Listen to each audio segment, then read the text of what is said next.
Awesome. All right, so welcome everyone. Where we're kicking off today is on page 58, chapter 5, How It Works. And man, this is it's kind of exciting to be here, you know? Oh, we are starting to get into it. And one of the things is we're often quite familiar with these next two and a half, 2 and 3/4 pages. In fact, in many meetings that we go to, I won't say all of them, but probably almost all of the meetings you go to, you are very, very familiar with this reading. And we read it again and again and again. And you know what's an interesting thing is that had to come from somewhere. And the history of where that convention of reading how it works at the start of almost every meeting where that came from. I was looking it up on History Lovers on that site because there's some history husbands, whether they're married or not. That's what they are, and they got some of the deets, they got some of the info. And I had heard that it was started down in Texas, but I guess it was started in L.A. So it was a convention that a gentleman down there was in Los Angeles was starting a meeting and didn't know quite how to do it. And they were like, why don't we read something out of the book? And this is what he read. And from there came that sort of social convention or that convention from meeting to meeting to meeting. So that's how that got kicked off, got started. But the downside, and there's not too many downsides of things that happen, but here I think is everyone's experience with this part of the book. We hear it read at the meeting, and if you guys remember, like Charlie Brown, the Peanuts, I was gonna say Scooby Doo, and I'm like Snoopy. It's Snoopy, the one on the doghouse, Snoopy. And what happens with Charlie Brown's teachers?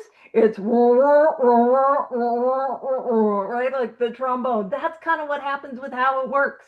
Thank goodness it's not like Lucy with the football. That's what self will is like. It's like Charlie Brown, you can kick the football. You can stay sober, doing it your own way, and then at the last minute whoosh, mental obsession, and I fall on my back. I didn't plan to make that metaphor. That just happened. Uh, so, so oftentimes we hear this read again and again and again, and it kind of gets a little bit lost in the wash, or it does, like we don't really pay attention to it. And I'm sure many of us are still busy, thinking, and we'd never be on our phones or anything like that. But, the smokers are still smoking, the coffee drinkers are getting their coffee, that sort of thing is going on. So what we're going to do is we break down the chapter or this part of the chapter, how it works. We're going to see it in a whole bunch of new ways. And we're going to break it down and have a look at it. But there's a couple other ways that we're going to look at this thing. One of the ways that I really enjoy looking at it is through the lens of the original manuscript. And the original manuscript was sort of the draft version of the big book before it was edited and then sent off to the world. And part of why I think that's always helpful to look at is because the wording is direct. It is a lot of you. And that can just, again, when we have something that we have heard a million times, sometimes changing a little bit of the words helps us to see it in a whole new way. And so I will be going from the intensity of the original manuscript, and we'll be pairing that with some of the conventions that you will find in a YPAW meeting. If you're not sure what YPAW means, YPAW stands for Young People of AA. So that's for the young and young at heart. There's no age restriction. We had a conference in where I live. Well, not up in Edmonton. I live in Alberta, but there was a conference there, and the treasurer, I believe he was in his 70s or his 80s. So it's not an age thing. But when they read how it works at that meeting, man, they have what are called call outs. So somebody will be reading and then the crowd will yell things. And I'll point, when we get there, I'll point some of the things that the crowd yells. And again, what I'm trying to do, or what I'm hoping we do, is we see this reading in a whole new way. So how it works. And what I want to emphasize is that it works.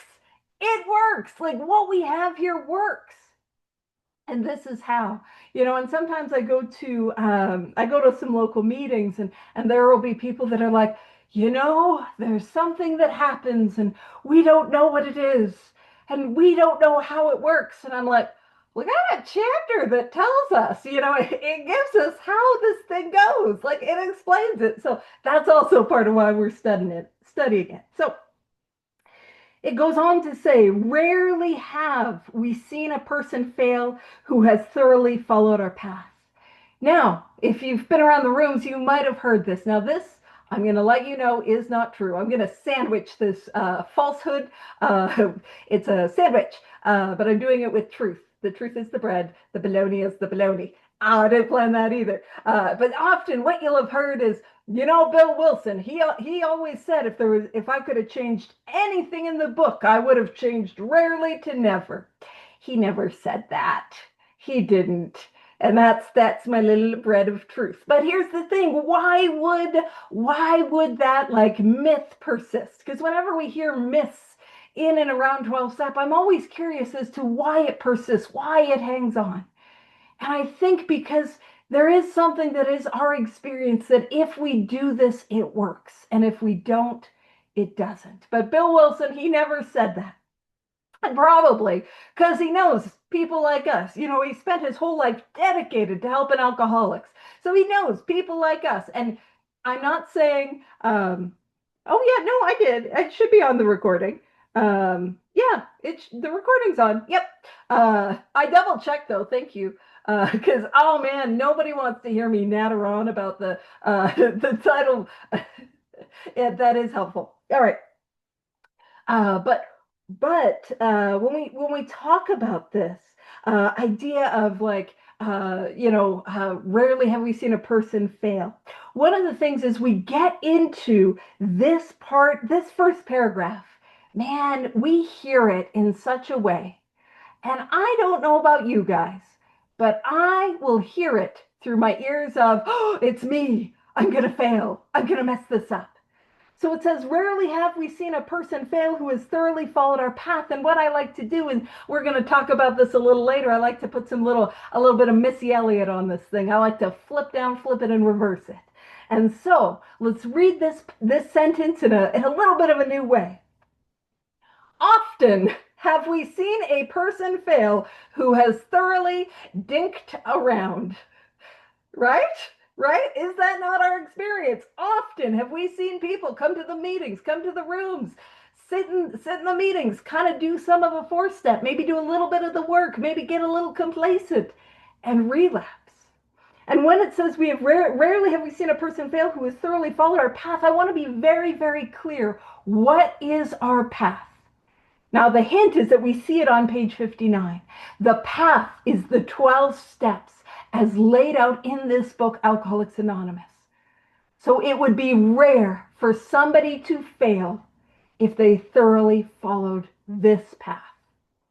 Let's hold our experience up to that light. Is that our experience?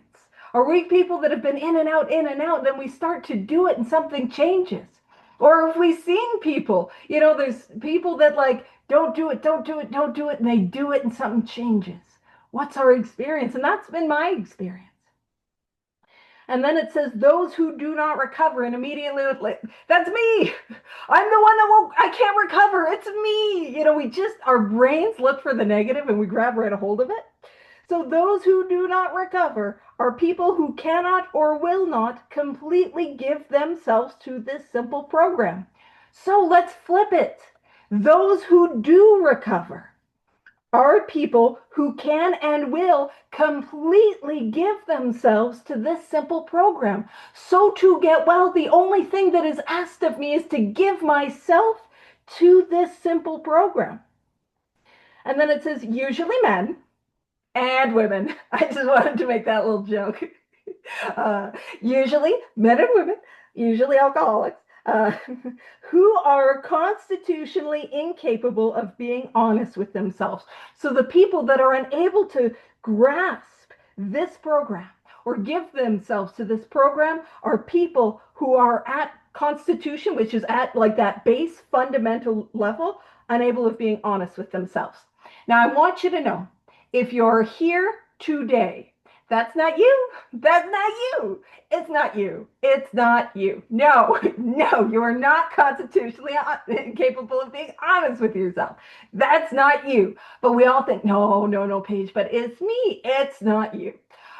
Here's the thing, constitutional incapability looks like that unwilling to be open to the fact that I need help. And if you are desperate enough to be hanging with Terry and I on a Friday night, Saturday morning, Kevin, woo! Listen, you are honest that you need some help. Welcome.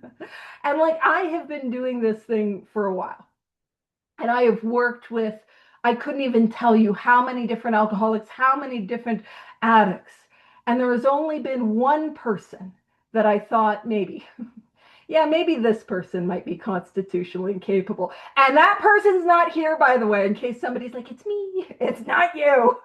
I'll fight you on that. Um, but the person that I was like, this person might be. The thing that really made her constitutionally incapable was that she could not show up. And it's not just that. I mean, people who don't show up can't stay sober. People who don't keep appointments don't stay sober. People who reschedule their appointments to do the work, to go through the steps, don't stay sober. And that's just the truth out of my experience. But that doesn't make you fully constitutionally incapable. What it is that she could not be honest. And so I would get excuse after excuse after excuse about why she couldn't make it. Oh, and I was not in the business of setting clear-cut boundaries about my time and her time. Uh, and so it went on and on and on and on longer than it needed to. And I remember this moment, and this is what comes to mind when I think constitutionally incapable. I was on the bus the way down from Edmonton to Calgary, and it's a like 4-hour bus ride. It's not that far of a drive, but I was on the bus. And we were pulling in, it was long stops. And at that point, I was still smoking and vaping, and I was nicotining out, and I had to go to the bathroom, and I'm stuck on this bus, and I'm a little grumpy pants, and I get the call, and I know why she's calling. I pick up the phone and I answer, and you know what she says? She says, Paige, I can't make it. I'm radioactive. And the spiritual giant that I was like, no, you're not. No, the F, you're not. You are not radioactive. And she said, well, I still can't make it. So I mean, listen, I'll show up. I'll get superpowers like the Hulk. It'll be fine. That you are not radioactive. So that to me is constitutionally incapable. If you're at a place where you think, man, I might need help, I'm willing to take a course of action, I'm going to show up when it's hard and when it's scary, you are not constitutionally incapable of being honest with yourself. And here's the thing, if you are relapsing, that does not mean you are constitutionally incapable. To relapse is a symptom of this illness. Wonderful news, the 12 steps are the course of action, the treatment for the people with this illness. So if you're relapsing, that does not mean you're constitutionally incapable. It means you're an alcoholic, or you're an addict, or you have a compulsive, whatever brings you to this all-inclusive study. And we got a solution for that. It's a spiritual awakening. We get that through the 12 steps. So it says there are such unfortunates, not you. They are not at fault. They seem to have been born that way. They are naturally incapable of grasping and developing a manner of living which demands rigorous honesty. When we look at manner of living, we can make a note that that is way of life. They're naturally incapable of grasping, so having that initial go through the 12 steps, which is to grasp, and develop, which is to continue these 12 steps as a way of life. So they're incapable of that. So it tells us who gets well, the people who can grasp these 12 steps, who take this course of action, and who grow and deepen and seek through these 12 steps as a way of life. And of course, this demands rigorous honesty, but again, it is the self-honesty. The cash register honesty will come, at least by the time we get to amends. It'll come if you don't have that already. But that's where we start. But even the people who are constitutionally incapable, which is not you, Again, this is, we have ceased fighting anything or anyone. I'm on this hill. I'll fight me on it. Not you. You're not constitutionally capable.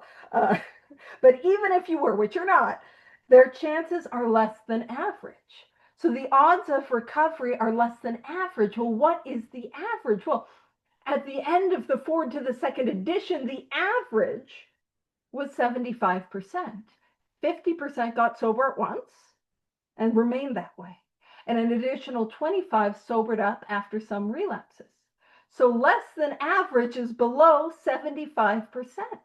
Now, again, whenever we talk about numbers or statistics, I always want to point out, girl, what is our batting average by the time I get here?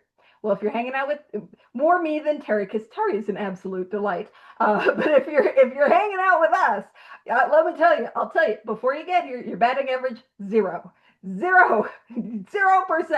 Swing and a miss on all attempts. Otherwise, we would not be hanging out. And I love you. Thank you for hanging out with us. So it says there are those too who suffer from grave emotional and mental disorder. Grave is fatally serious. So maybe you, but probably not you, you know? And just so you know, I have worked with sponsees who have had considerable mental health struggles, from PTSD to BPD to bipolar to, one of my best friend for many years is schizoaffective. So schizophrenia and bipolar. So that level of severity, and yet we can recover. But many of them do recover if they have the capacity to be honest. And again, as we look at honest, what we are looking at is that self-honesty, that I need help and that I can't do it my way. That's what we're talking about. Over to Terry. Pew, pew, pew. Thanks, Paige. A lot here, right? Uh, and how it works. What is it? Kind of, what is it? You circle that word. It is the program, and you can put in parentheses. I hope you got a pen on you because we're going to be talking a lot about these pages. Paige, it took us 10 months to get to this page. Yeah, we go a little slow. It is the program, so how the program works, but the majority of the program is how playing God doesn't work. And it shows us that. We're going to look at that in the next few pages as we go on. Now it says, rarely have we seen a person fail as thoroughly followed our path. In the first original manuscript, it didn't say path, it said directions. Now, if you want to skip over to page 85, let's do a little, people bounce around, page's favorite. On page 85, last paragraph says, much has already been said about receiving strength, inspiration, and direction from God, who has all knowledge and power. If we've carefully followed directions, I thought this is a book of suggestion. It's saying directions right here. Now, in the first original manuscript, it said directions on page 59 at 58. If you do exactly what it says in these little pages right here, there's a promise that happens is that the sense of God's spirit will flow into you. And it also says to some extent we become God conscious, meaning that God has been acclimated and is part of your nucleus now, even every fiber of your beings. Your sixth sense says vital sixth sense. Look at your other five senses, right? Was it sight, taste, hearing? Now, yeah, God is now intertwined into every single one of those senses because you did exactly what it says from page 58 to page 85. I'll give you a promise, and this is the promise that's given to me. I guess it's still valid today because I'm still sober. If you do exactly what it says in this chapter, remember, we're not talking about this chapter as Charlie Brown chapter, right? Like, wah, wah, wah, in the meeting. No. This is where the actual directions come into play. Now, this book is a little bit more descriptive than it is instructive, and we are here to give you the instructions and the descriptions. So we're here to do both. If you do exactly what it says in this chapter, meaning letting go absolutely, right? Abandoning yourself utterly to God, right? Looking at all the things that are objectionable in your life and asking God to remove it in seven, right? Doing all the amends part. If you do exactly what it says in this chapter, and you do exactly what it says in the next chapter, chapter 6, in the action, and you just try to help other alcoholics or other addicts or people who have some type of an addiction or whatever, and you demonstrate these principles or these steps in all your affairs, you'll stay sober for the rest of your life. You'll stay sober for the rest of your life. And here's the cool part is that you'll be happy, useful, and whole, right? That is the key thing. So if you do exactly what it says, we're going to go over this. There's a lot of instructions here. I also want to give you something that I heard from my previous sponsor, who was sponsored by Mark Houston, and he said take the word "fail" out of that sentence and reread it without the word "fail." Rarely have we seen a person who's thoroughly followed our path, right? And how true is that? Like there's not too many people that do what we do. I was speaking to a spouse of someone who I'm working with, and I like to get involved in the families of Alcoholics Anonymous or Cocaine Anonymous or whatever fellowship for multiple reasons. One, to give those family members some comfort and ease that they are actually doing the program, or or let them know that this person is actually a very sick individual. There's nothing wrong with their character. There's something wrong with how they're spiritually sick, or they're actually medically sick. They can't control something that's beyond them. And I inform them about that. I tell them transparency. Hey, look, I'll tell you if he's being a knucklehead. But I was talking to this individual, and I told her I've helped I don't know how many people.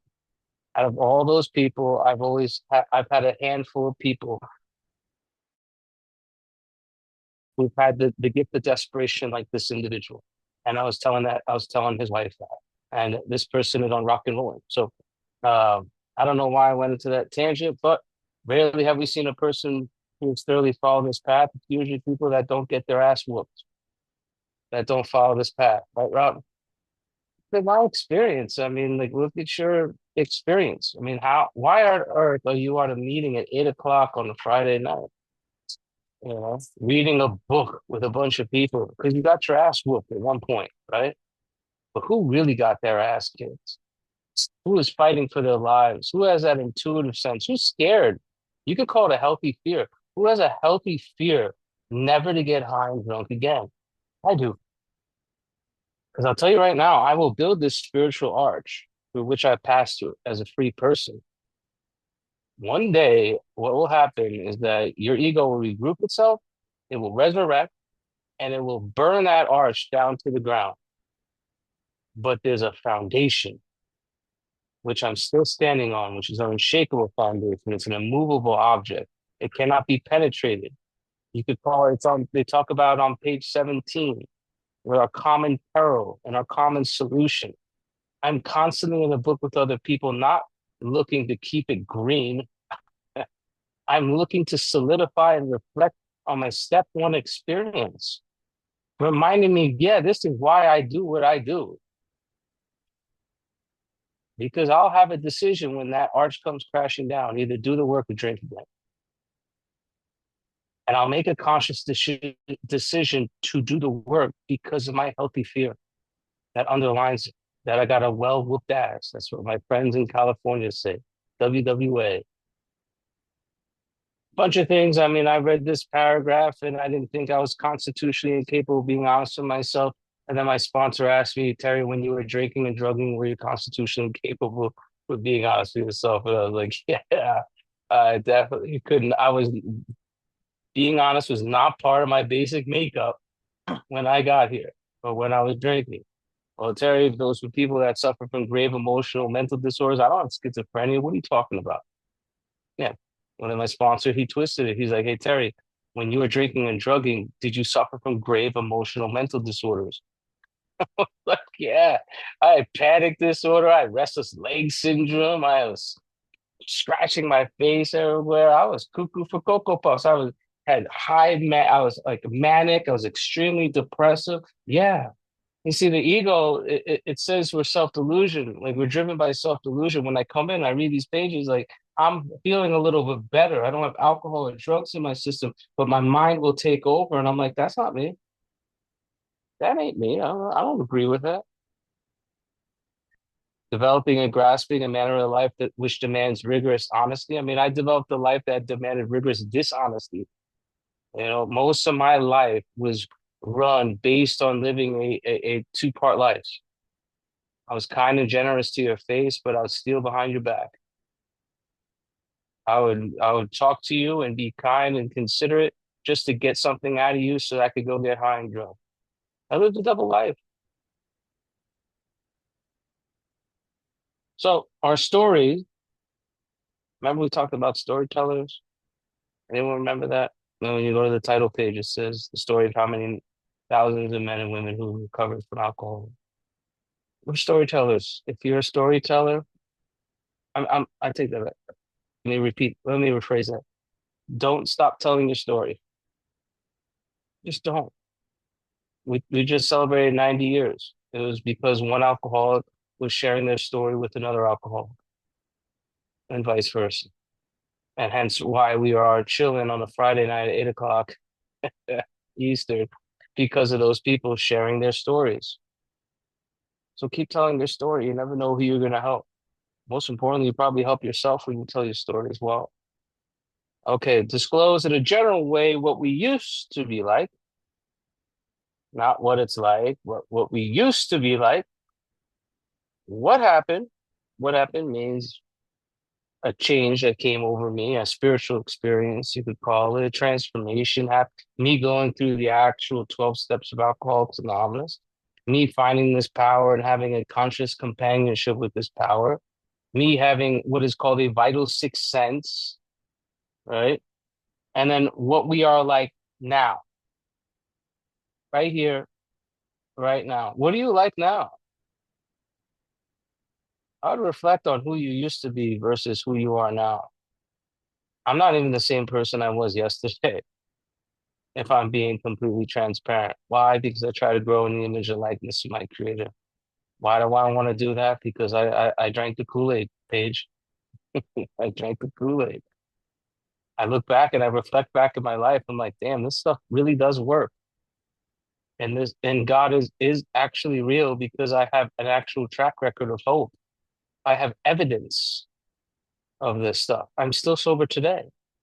That is called a miracle. So what we are like now. So how am I demonstrating or how am I acclimating these principles or these steps as a way of life now? We talked about manner of living in the previous paragraph. Another Bill didn't like to repeat himself, right? Long story short, that means way of life.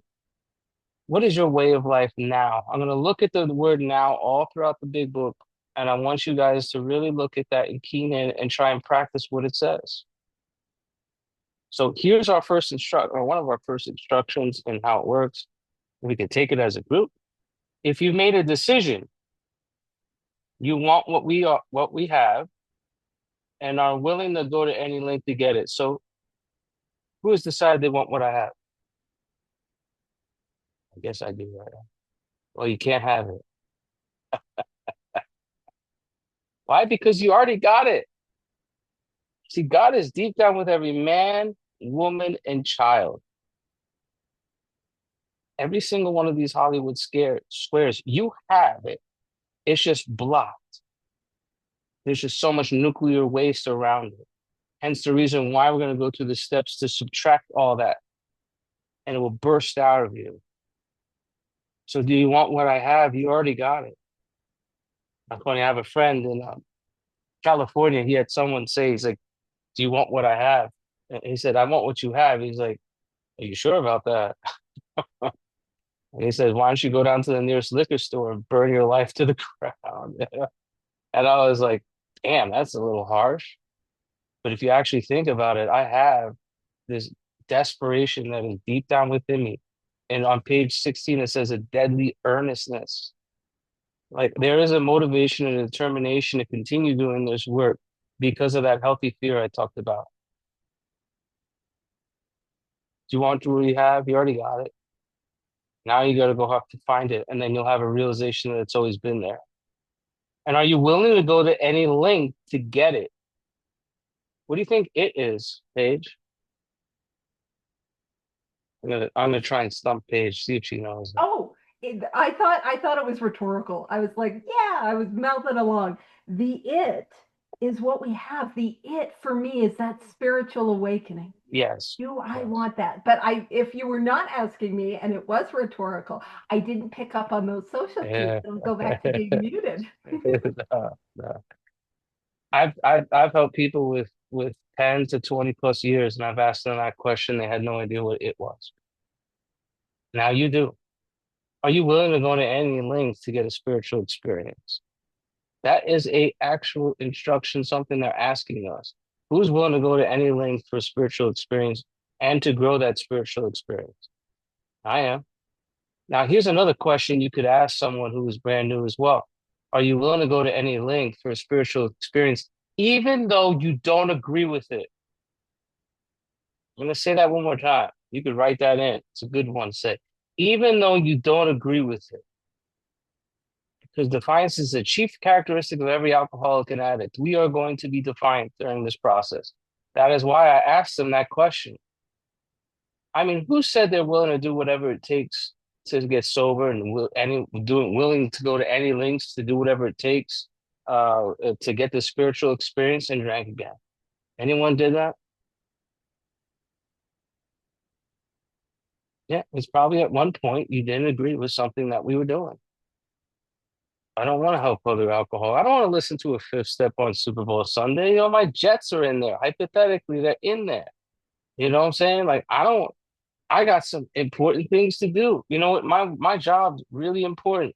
I'm so tired after work. I don't feel like talking to other people. I don't feel like listening to someone complain about their day. I don't feel like spending time with sacrificing my time with another person because my time's important. See that resurrection, that the recuperative powers of the ego. I'm talking about me, right? I don't feel like making all my amends. All of them? It says in the eighth step, we're going to read it in the next page. It says, made a list of all. That's my favorite word in the big book. All the people were harmed and became willing to make amends to them all. It says all twice. I really focus on that. You could have 400 amends. I know someone that had 400 resentment, no, 500 resentments. Yeah. But what happens if you have 400 amends? Am I willing to do that even though I don't agree with doing it? I got someone I'm currently working with that doesn't want to travel 300 miles to make an event. He said at the very beginning, I'm willing to do whatever it takes to stay sober. See, the window of opportunity shuts very quickly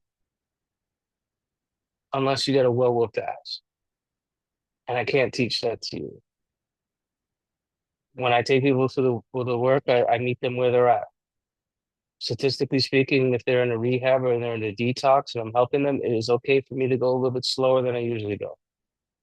Because they have the opportunity to absorb the stuff, and they also have the opportunity where they have certain restrictions on their life where they actually have to stay sober, and they'll comprehend this stuff as we go on. But depending if someone is fighting for their life, they might drink tomorrow. I don't mess with it. I go where they're at. Lots of people go to many lengths. Not everyone goes to everything exactly. I mean, I remember I was on steps 9, 10, 11, and 12 and telling people I'm on steps 9, 10, 11, 12, but I was not doing steps 9, 10, 11, and 12. I was lying about it. Why? Because I wanted you to like me, but I was scared shitless to go make amends. And I said, I will die sober and I'll do whatever it takes. So extremely important question, because then I would recommend that you continuously remind as a sponsor, it is part of our duty. And sometimes it's okay to step on their feelings because I'd rather do that than step on their grave. Honestly, like it just depends. It depends on where the situation is going. All right. I don't want to be better than them. I don't want to be someone who's lecturing them. I just want to be someone who's helpful. But I'm just going to say it as it is, depending on the situation, in order to help them with their life. So these are extremely important instructions that we are going to look at. And we're going to talk about our first prayer on the next page, right? Page, no pun intended, right? I mean, we're going to talk about prayers, right? That we read this page, we read these pages like it's like lip service, but there's so much in here. And it says, then, so if you are willing, if you made a decision that you want what we have, which is spiritual experience, this intuitive sense, you want to get rocketed into the fourth dimension, you want to live a life being sober, right? And being happy, joyous, and free. And are you willing to go to any lengths for a spiritual experience? If you've made a decision that you're ready to do that, then you are ready to take certain steps. All right, back to you, Paige. P58. Pew, pew, pew. No, wonderful. And yeah, like when I talk about this, I'm just like you. I'm like, hey, what we used to be like, what happened and what we are like now, not this it. And also how I like to contextualize if you want what we have. Because I want what Terry has. He's a great guy. But there are some people, you know those people who have been sober a long time but have not touched a step in quite a while. And there are those people that are like, if you want what I have, you gotta do what I've done. And it's like, I don't know if you're aware, where I live in the world, it's forest fire season, and we probably shouldn't smoke near you because you are going to go up like kindling, good sir. And only your spiritual condition can prevent forest fires. Like, no, thank you. So how I like to just contextualize it as, what do we have? Permanent, contented sobriety. That is what is on offer. Do I want permanent, contented sobriety? Now, as Terry broke this down, it's two questions. Do I want this? Am I willing to do whatever it takes to get this? Now, we're going to see that this is not a question that is hanging around all willy nilly. This is a question that is repeated again and again and again. So we're going to bounce. Oh, Terry had a bounce. I'm going to have a bounce. Let's bounce. So if you're writing on page 58, what I would like you to do is make a note to see page 42. Page 42. Now, I'm giving you all the pages now, because what'll happen is then we'll bounce, and then people they'll have to go back. And so we're going to go to page 42, then we're going to go to page 90, then we're going to go to page 112, and then we're going to go to page 142. So page 42, we're on page 58. We're going to go to 90. We're going to go to 112 and 142. All right, let's pop over to page 42. Let's rock and roll. Or, I mean, don't. If you don't want to rock nor roll, this is a completely consensual exercise.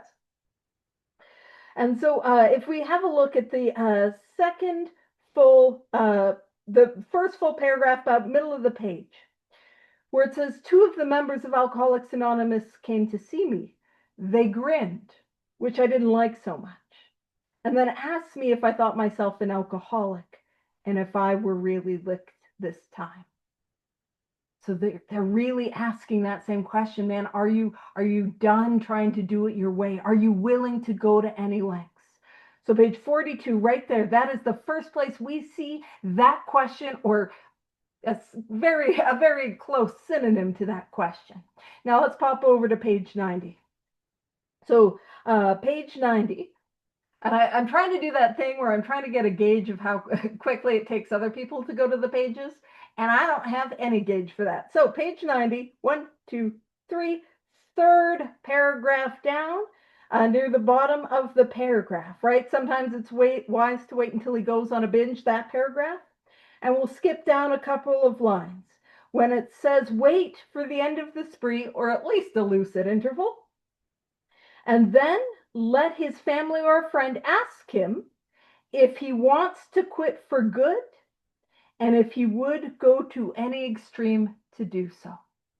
Do I want to quit for good? Am I willing to go to any lengths? So that's where it is on page 90. Now let's pop over to page 112. Page 112. You don't have to enjoy that I'm saying it like that. I hear me, and I hear why that could be annoying. I can't stop doing it. 112. Woo! Uh, so We're going to go to the 1, 2, 3, 4. You can tell I don't have a book that has numbered paragraphs. You can tell at no point have I numbered my paragraphs. You can tell I just count. And do I count accurately? Not always. Fourth paragraph down, right by the bottom. We get what we get, and it's okay to be upset. It says, suppose, however, your husband fits the description of number 2. That's the paragraph that we're in. The same principles which apply to husband number 1 should be practiced. But after his next binge, ask him. So here's the same question. If he would really like to get over drinking for good. Do not ask that he do it for you or anyone else. Just would he like to? So again, we're asking this question or a similar question again and again and again.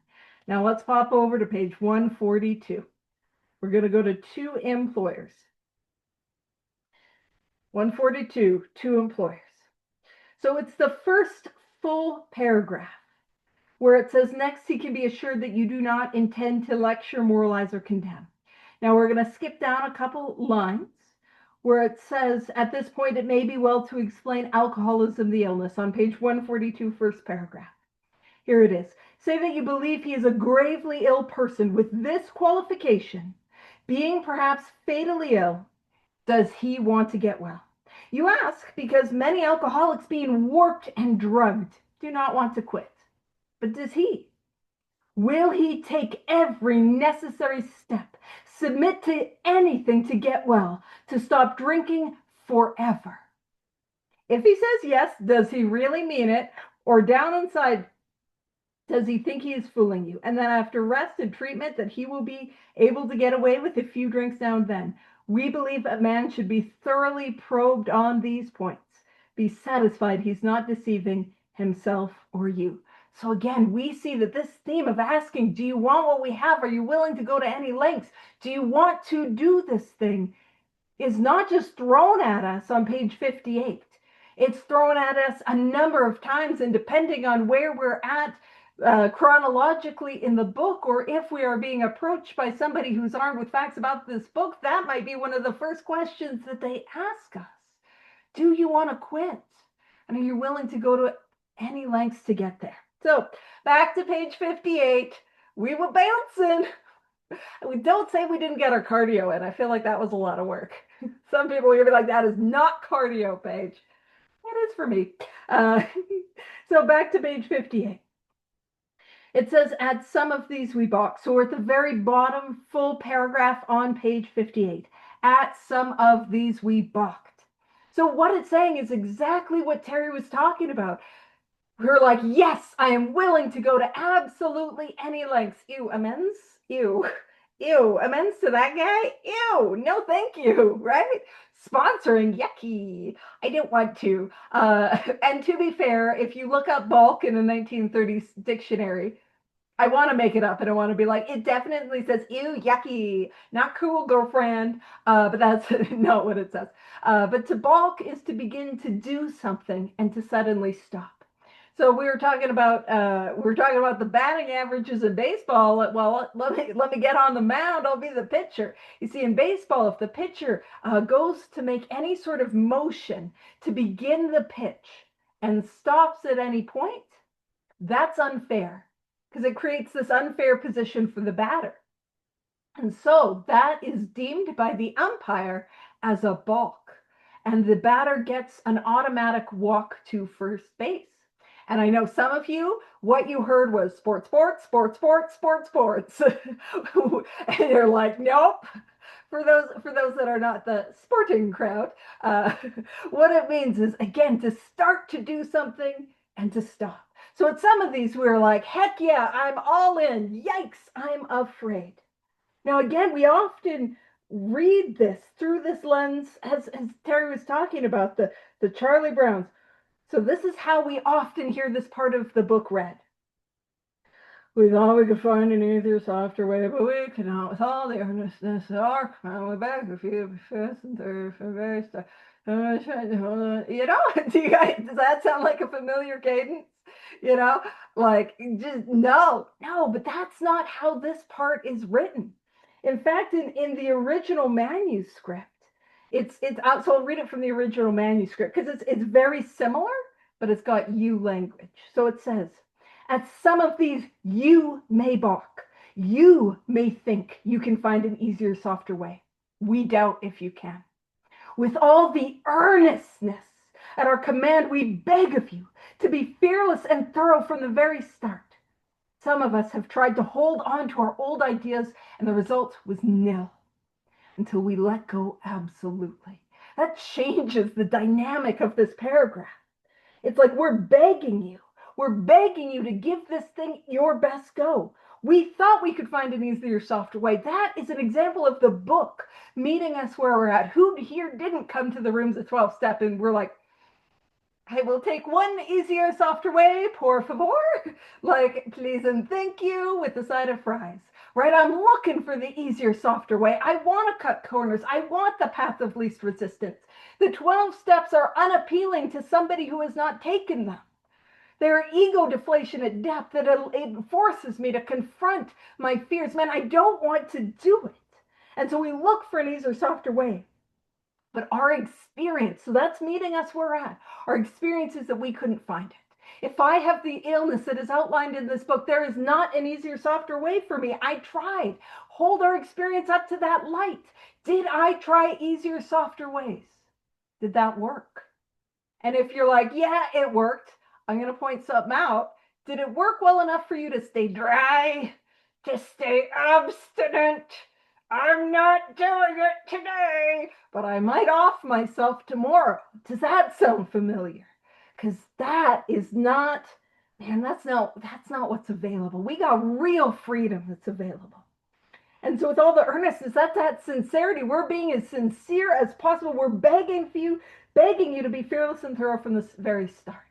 See, these steps were meant to be worked quickly and thoroughly, and there is nothing incompatible between that. You can get through this work very, very, very fast and very, very thoroughly. It does take a lot of work. I won't lie on that. And it says, we beg you to be fearless and thorough from the very start. Don't try to cut corners. Go all in, all in. Some of us tried to hold on to our old ideas. So we're trying those old ideas. We're talking about those in the last chapter. Those old ideas, and it says the result was nil. So what is the result? So actually, hold on. What are some of my old ideas? The steps can't work for me. There is no God. I don't need to write inventory. I don't need to make my amends. I don't need to share that secret. I don't need to work with others. I don't need to meditate. This part doesn't apply to me. That is not something I have to do. Those are old ideas. And we try to hold on to our old ideas.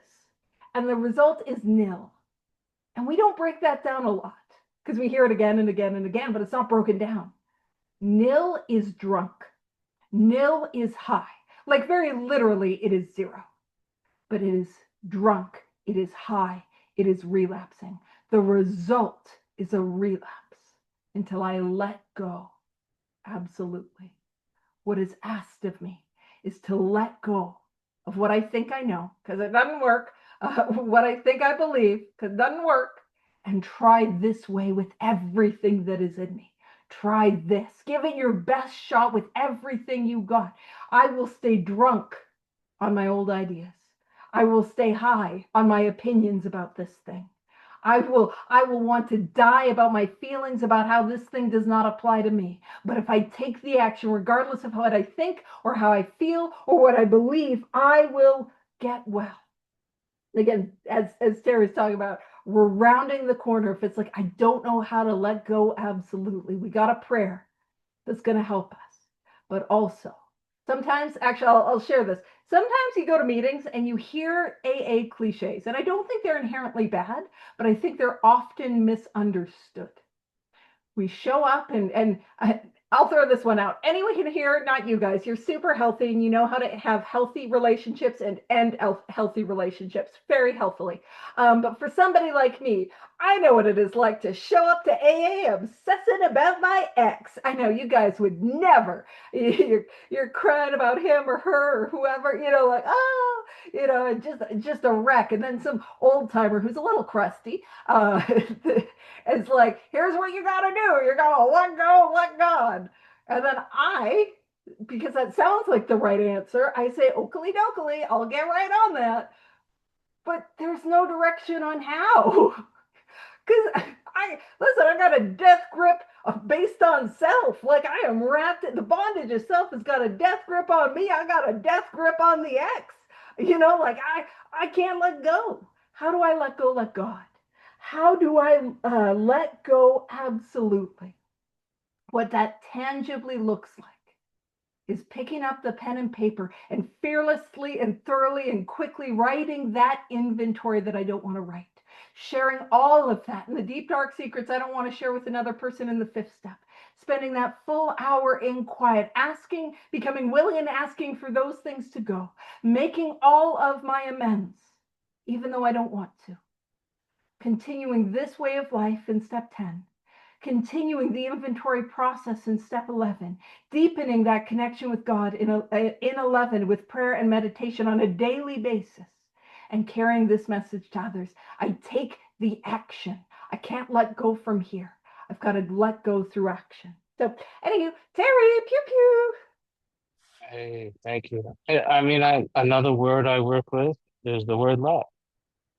Um, third step prayer says, build with me and do with me as thou wilt. Key word is with. That means there's participation for me. If I do the work, God will work on me, just like Paige is talking about, right? Now, what does that mean to absolutely let go? Say like I was scratching and crawling when I had open heart surgery. I'm not letting the doctor operate on me. F that. Sooner or later, I had to let go and let the doctor operate on me.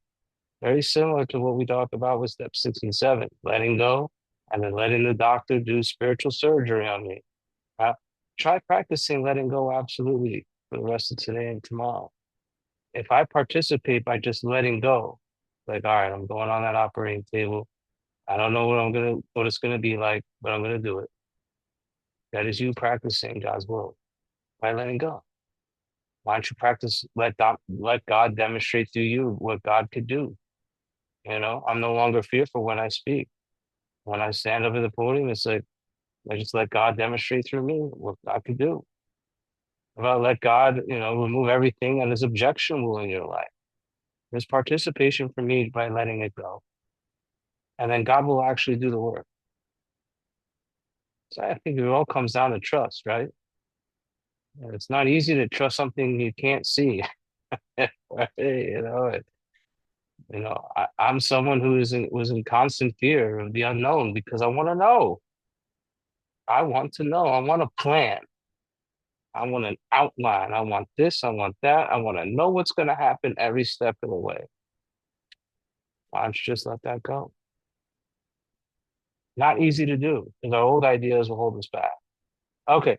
So it says, remember that we deal with alcohol, cunning, baffling, and powerful. Without help, it is too much for us. But there is one who has all power, and that one is your sponsor. You should call them now.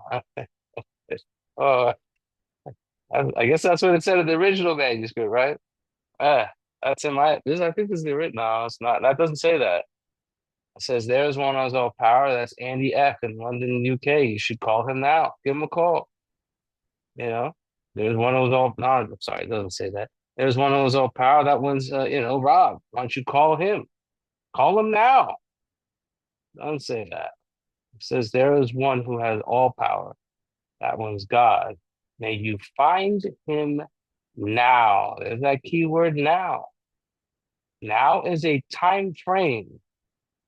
It's all throughout the big book of Alcoholics Anonymous, right? We go out to our fellows and we repair the damage done. I forgot what it says in the ninth step where it says now we go out. Man, that's what it says. It starts with now. Now we go out to and we try to clean up the stuff based on the debris that was caused by self-will, right? Well, what about in a sixth and seventh step?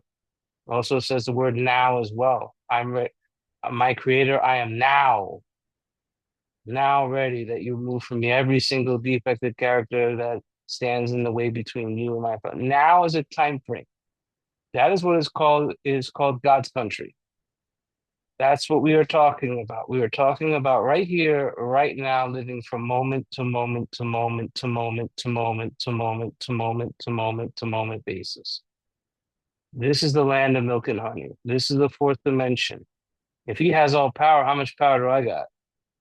My sponsor asked me that question. I'm like, yeah, I got sucked. No, you ain't have no power. What you need is an acquisition of power.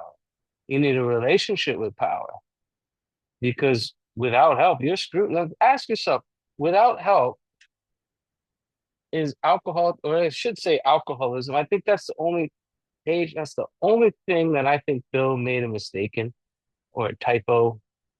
Last time I checked, alcoholism doesn't come in bottles, it comes in people. What I think it should say is says, remember, we deal with alcoholism. Because what I really have is a daily reprieve contingent on the maintenance of my spiritual growth. Because I have alcoholism that is really super cunning. It's patient as shit. It's crafty. It sounds extremely reasonable sometimes.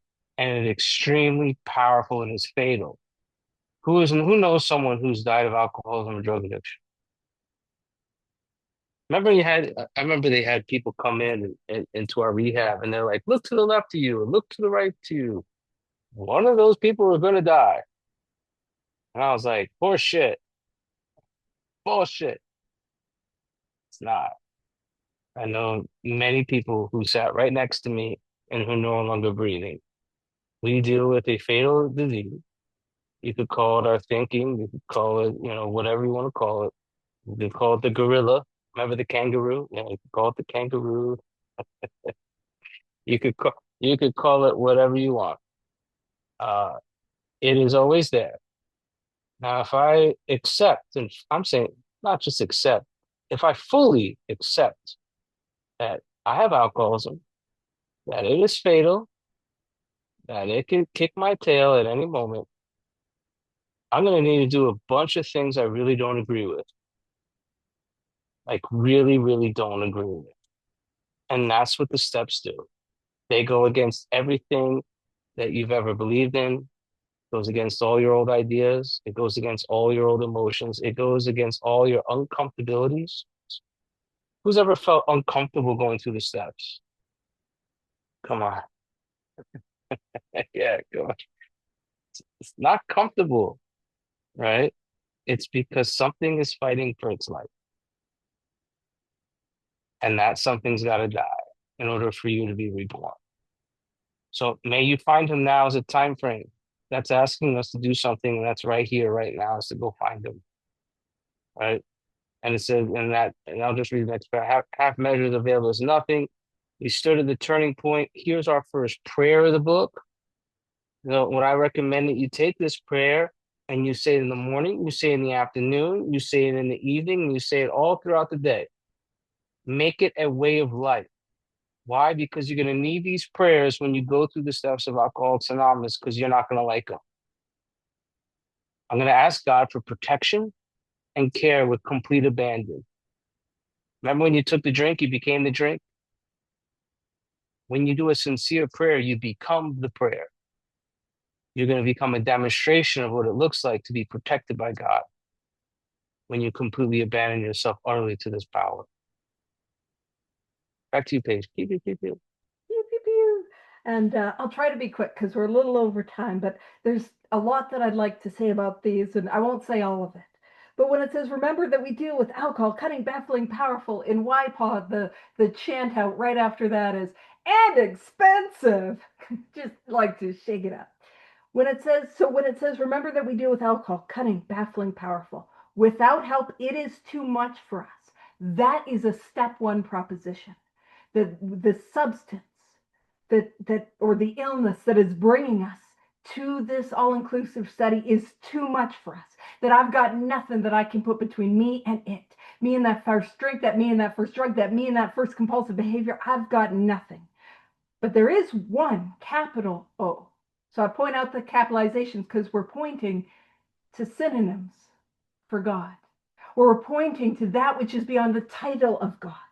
But there is one who has all power. That one is God. And that is a step two proposition, that there is a power. There is a power and it exists. That is a step two proposition. And then in the original manuscript, it says, you must find him now. And that idea that I've got to find this power leads us into that third step decision.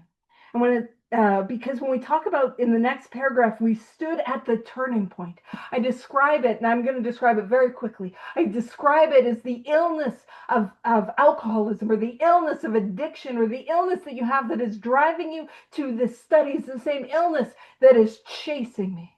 And I am running from it, from everything that I got.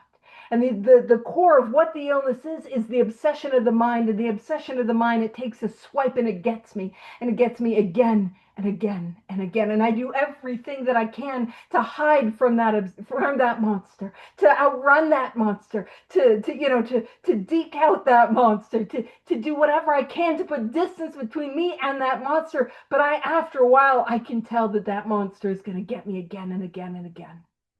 And I run out to this clearing. And I run as fast as I can.